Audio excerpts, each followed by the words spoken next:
Happy day. I'm gonna wait a little bit to see if anyone comes on. So today I'm talking about the nature of guidance, and as I stand here, I'm looking at a tree with some beautiful hawks. I'm next to the Self-Realization Fellowship, and I'm recording a live video.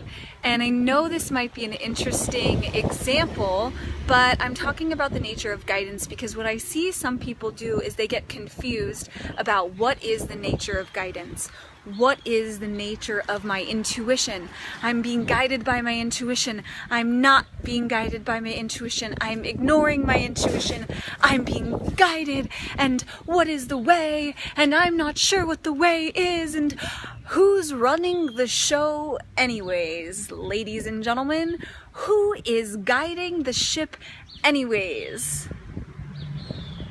Everything can be seen as a message, everything can be seen as a symbol, everything can be interpreted as either this way, as either that way, as either up, as either side to side, backwards, bad, good, negative, positive, this is the right way, this is the wrong way, where are we going anyways? So what I've noticed is that guidance is whatever it is for you. Whatever it is for you. If you believe that something is a bad omen,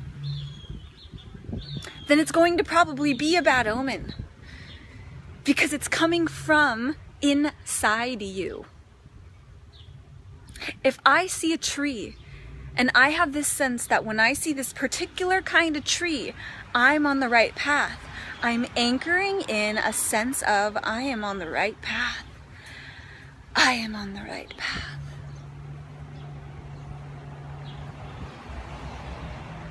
And there is no other way. There's a chance in every single experience we have to completely and utterly devote ourselves to the fact that this is our choice. This is our experience. This is, period, dot, the end.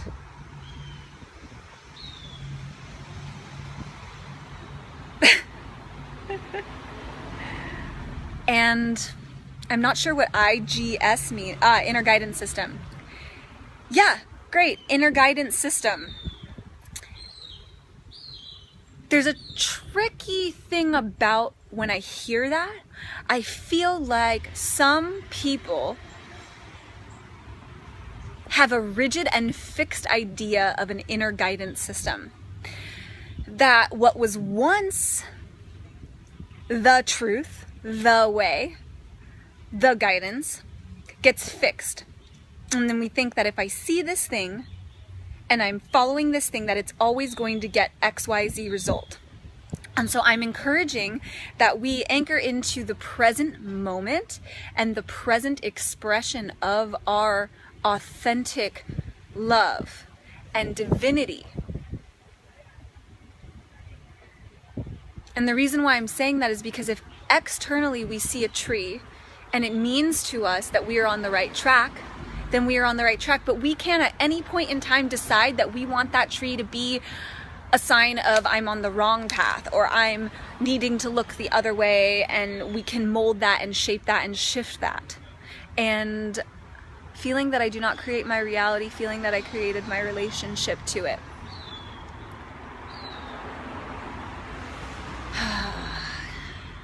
I think it's both.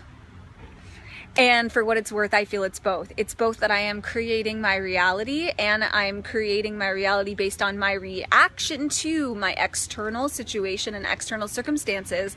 Because what I'm saying is I'm creating from myself that which I wish to experience in life.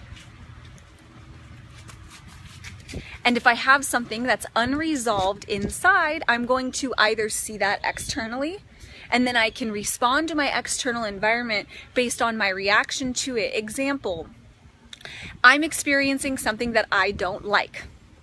I have an aversion to said experience. I feel repulsed from said experience.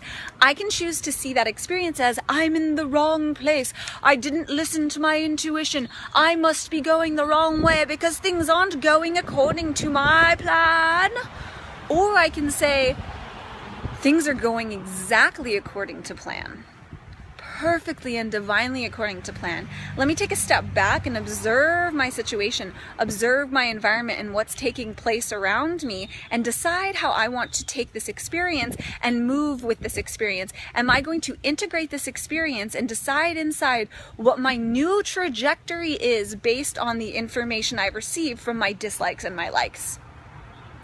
Or am I going to keep running away from said uncomfortable experiences, not looking at whether or not this is a guidance for me as well?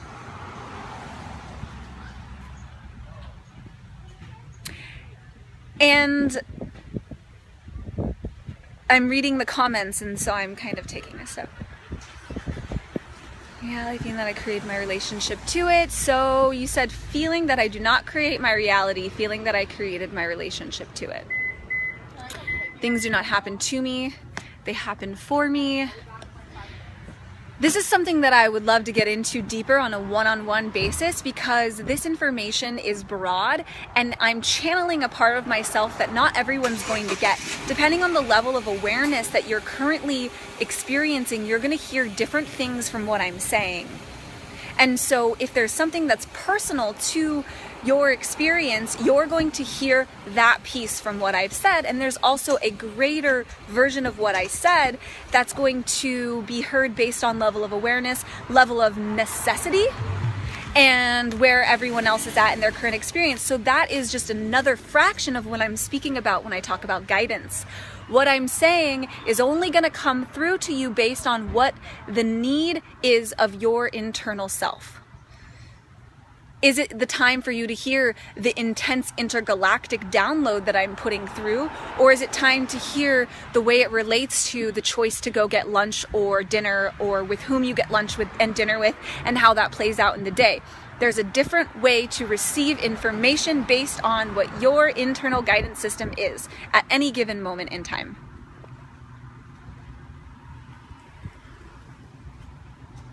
And so my smile can be a guidance for someone. My smiling at someone down the road can be a guidance that they are on the right path based on how they interpret that. My speaking my truth to someone can turn them the opposite way and have them walk the other direction down the road. While the same person 2 days later could see my smile and want to come closer. Different moment, different guidance system, same stimuli, different response. So there's no such thing as I am not in alignment with my intuition. There's no such thing as I am following my intuition and not following I am following my intuition and I am guided to go this way, and if I don't go this way, then that means I am not following my intuition. That is not a thing. That is not a thing. And I know this is not a thing because I've experienced the exact opposite of that belief. Example, I'm a rebel. That is not my identity. That is a way that I've shown up in my life. I have been someone that has done the opposite of what other people say to do because I am a change maker. And that's like an archetype that I present in this planet. So my guidance naturally has told me, don't go down that street. Don't go down that street. It's scary. Don't go. And I could say, oh my God, my intuition, it's telling me not to go down the street. And so I better not go down the street. But I'm wanting to go down the street because I want to go down the street, and don't tell me what to do. And, so I'm a rebel against my own internal guidance system. And when I go and I avoid that signal to don't go down that dark alley, and I go down that dark alley, there's a fucking magical beaming light at the end of that dark alleyway. And I laugh inside like, ha ha ha. How can I not follow my intuition? My intuition said don't go that way, and I went that way anyways, and that was exactly where I needed to be. Bam, drop the mic. Because I am everywhere. I cannot escape myself. I cannot lose myself. I cannot be lost, and I am always there. There's nowhere that I can go that I am not going to be there, and I'm here to experience myself. There's nowhere that I'm meant to go except for inside myself in every single experience. This is really cool. This portal of online transmission action. Yeah, intuition or empathic overload. Can you clarify what your question is, please? Because I'm feeling there's a lot of amazing, great galactic information in that question, and I'm just wanting to clarify it.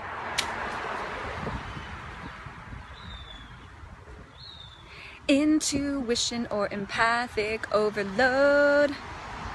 Intuition or empathic overload. Intuition or empathic overload. I don't feel there's anything as empathic overload. And I'd like to clarify, so I'd like clarification. No one's on here. Okay. Empathic overload. Okay, so I am someone that they consider empathic. They being the way that we being in a space and feeling the emotions of an entire room. Yes, we are empathic by nature. We have suppressed our empathic nature because it is so overwhelming. Good, I'm glad you're here. So, I am empathic. That means I feel everything. I sit down with a friend and meet up with her for coffee or for just a conversation, and all of a sudden I'm like, I really want quiche. I'm craving quiche. I just need to get me some quiche. And she stops and looks at me and says, oh, you're just tapping into my desire from like an hour ago because right before we met up, I ate quiche. As soon as she acknowledged that that was her desire, I had no desire to eat quiche anymore. And so I think what's really important is having a sense of the fractal of energy that is you. And that fractal of energy that is you can never be overtaken by anybody, can never be taken by anybody, can never be truly drowned out by anybody. And empathicness, nature, experience is what is being asked of you right now. There's a quality that's being brought out of you that is your sensitivity, your deep, deep empathy, your connection to all beings, the sensitivity and the grace with which you experience life is what is needed at this time. It's not something to be pushed down, suppressed, and avoided. It's to be learned how to navigate through, how to experience intense sensation, intense feeling, intense emotion, and navigate yourself through that anyways. Because like right now, I'm out on the middle of the street. I'm seeing people walking by me. I'm feeling them looking at me. I'm feeling various things. And because I'm aware of myself within that, I'm not distracted by that entirely. Now, there was a time when I got floored. I felt like I lost myself in the sea of consciousness, which is our collective feeling vibrational field. And I can do that because I am in unity consciousness. I am in that I am all beings. I am in that I feel the pain of all people. That if I hurt myself, I'm hurting my neighbor. That is a blessing. That is a fucking gift. That is a fucking gift. And it is okay because we are not in a planet experience right now where that's being nurtured and fostered on a collective level, and you're the bringer of that. If you're an empathic soul and a sensitive being and you feel everything, keep loving that part of yourself. That is integral. That is an integral part of yourself. And as far as the individual way that shows up for you, I think that that's better addressed on a personal level, like a one-on-one basis, because everyone experiences it differently and everyone's at a different place with themselves in relationship to their empathic abilities. And I call it an ability, a gift, superpower. And we have to learn how to harness these superpowers so that they help us instead of hinder us.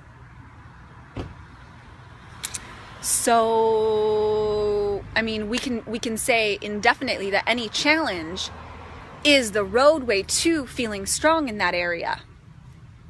Some people pick up a guitar and they're naturally able to play the guitar. There's other people who become great guitarists who took a really long time and moved and processed a lot of resistance in order to become the amazing guitar player that they are now. Like that. So, thank you for asking. Like, thank you so much, because your receptivity is what's allowing this transmission to come through. And I hold a lot of wisdom, and I really get so much pleasure from sharing it with people who are receptive, because it comes out based on the availability of the individual. And so when you're available and you're open and you're receptive, I get to pour this love out and share it, and I'm fucking grateful for that. Because it's in here. It's all there. Every answer that we seek, every question that we ask, the answer is right there. And it's just, how ready are we to receive that answer? How available are we to receive an answer? How willing are we to let go of what we thought was the way in order to receive the actual way? It's a matter of receptivity. So we all know there's no lack of sunshine. And yet if there's a plant that never sees it, it doesn't get the same light. Hello, Ray.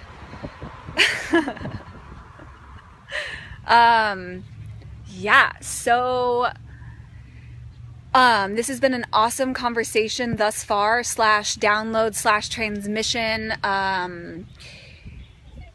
There's always an infinite amount of information that's available to us at any point in time. So if we ask the right questions and we become receptive and available for the answer's right there,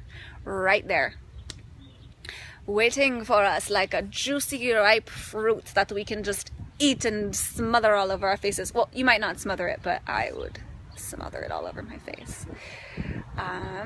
Let me see. Anyways, I am available right now. I just spoke on guidance and the nature of guidance, and we went into talking about empathic nature and the feelings that we feel when we are really in the sea of collective consciousness, and how we can discern what's ours and what's another's, and what that relationship is. And so I absolutely adore all of you, and I'm a channel, I'm an awakening activator, I'm a guide, and I'm here to help everyone enjoy their life to the best of their ability. Because life happens, experiences happen, and we are here to experience life at whatever capacity we wish. And so I'm here as a possibility of the magnitude of life force energy that we can experience as we open up to more of our inherent birthright, which is, in my perspective, our fragmented soul can become integrated in an instant. The places we have forgotten can be remembered in an instant. And I'm here encouraging everyone, and myself in the process. And I love hawks, and I'm experiencing a hawk just flew right by, and I perceive that as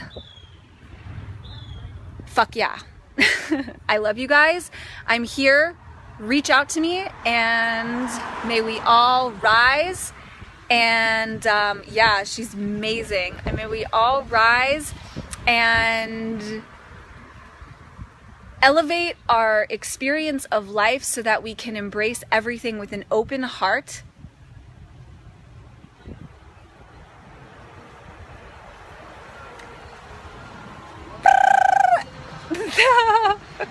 Okay.